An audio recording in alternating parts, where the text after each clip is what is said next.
My name is Samantha Holt, and in the spring semester of 2015, which would have been my freshman year, I decided to go to Kenya.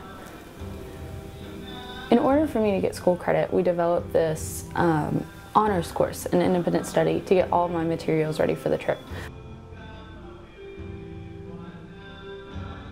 In the process, I ended up creating my own textbook for the class. Most piano books are written in English with idioms and pictures and things for either little kids or adults to understand. But in Kenya, where English is the second, third, sometimes fifth, sixth language, it's harder for them to understand.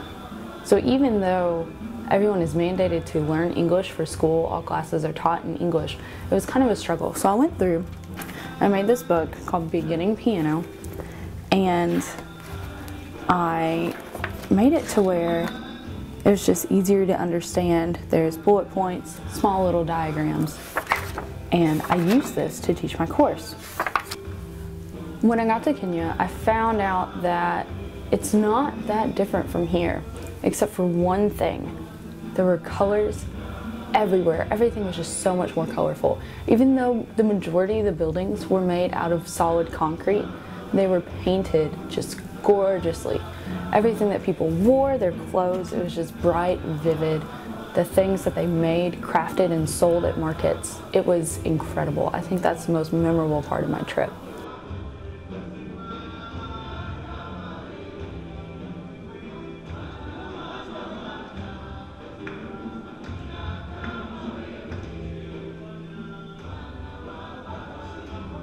The music there is so similar to ours as far as sound.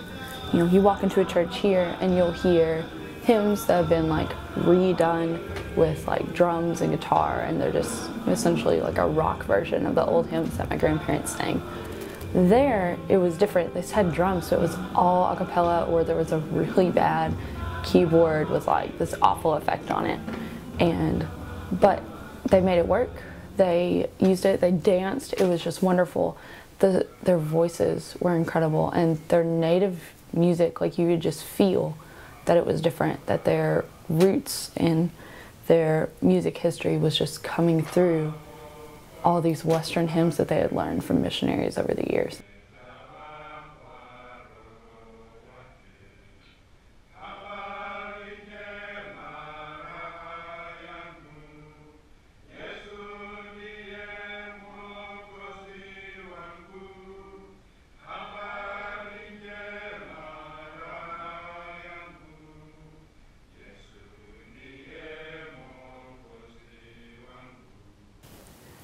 In the classroom, there were 9 students in all.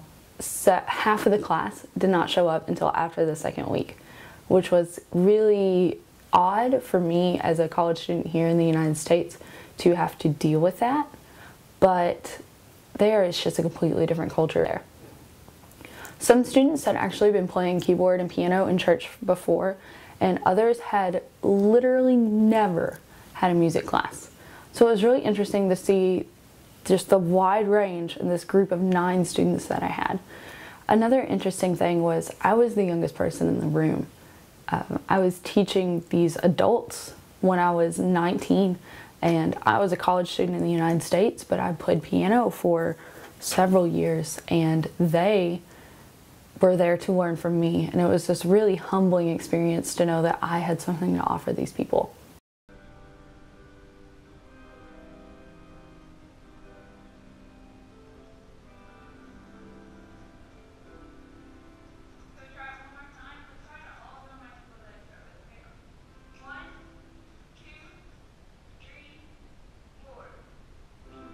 At the end of my summer term teaching piano in Kenya, we held a small concert, and I could not have been more proud of my students. It was incredible to see how far that they had come in the time that I had been there. So let's try to play it one more time. Make sure we hold it as a, what kind of note? Whole note. Okay. 1, 2, 3, 4. I had them pick their favorite either a popular song or hymn. Most of them chose a hymn, and they arranged it, and they got to play it in front of everyone. And it was really unique because it was their own experience. One student, the most advanced in the class, wrote this incredible original composition, and although he didn't play it on the recital, it was amazing. I could not believe how much he had progressed from not being able to read music at all and only playing by ear to be able to fully write out this piano score of a piece that he could play.